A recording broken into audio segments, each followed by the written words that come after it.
شلون تجيب المية بمادة الانجليزي بامتحانات نهاية السنة؟ راح اخليك تصفن المصححين باجاباتك. تعالوا يعني.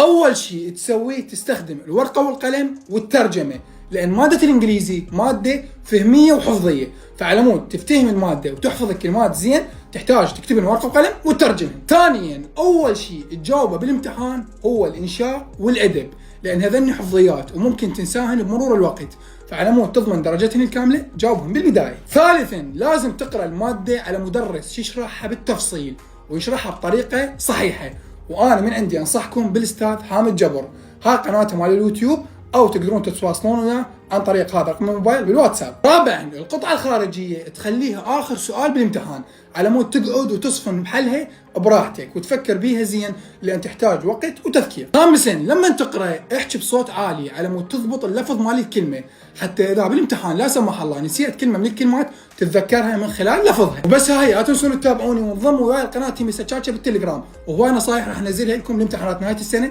وان شاء الله كل التوفيق.